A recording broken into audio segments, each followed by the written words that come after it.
వైఎస్ఆర్సీపీ ఆధ్వర్యంలో పెనమలూరు నియోజకవర్గంలో బైకుల ర్యాలీ నిర్వహించడం జరిగింది సమైక్య ఆంధ్రకు మద్దతుగా.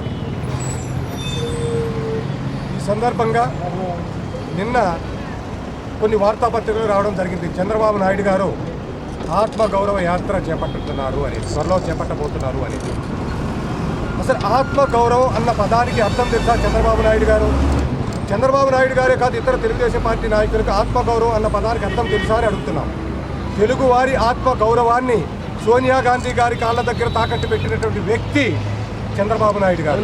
అలాంటి చంద్రబాబు నాయుడు గారికి ఆత్మగౌరవ యాత్ర కాదు, ఆత్మగౌరవ తాకట్టు యాత్ర అంటూ చేపడితే బాగుంటుందనేది అనుకుంటున్నాం. ఇంకోటి చెబుతున్నాం తెలుగుదేశం పార్టీ నాయకులకి, ముఖ్యంగా చంద్రబాబు నాయుడు గారికి, మీరు ఆత్మగౌరవ యాత్ర అంటూ సీమాంధ్రలో చేపట్టబోతే మేమందరం మీ యాత్రను అడ్డుకుంటాము. ఈ యాత్ర చేపట్టబోయే ముందు మీరు జై సమైక్యాంధ్రని మీరు చెప్పాలి. అదేవిధంగా మీరు చేసినటువంటి ప్రకటనలన్నీ కూడా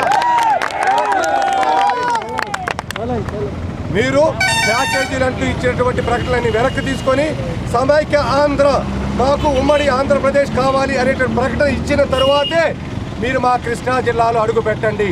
లేనటువంటి పక్షంలో మీ యాత్ర జరగకుండా మేమందరం అడ్డుకుంటామని తెలియజేస్తున్నాం. అదేవిధంగా కాంగ్రెస్ పార్టీ నాయకులు కూడా మీరు మీ పదవులకు రాజీనామా చేయండి, చేసి సమైక్య ఆంధ్ర ఉద్యమంలో పాల్గొనండి.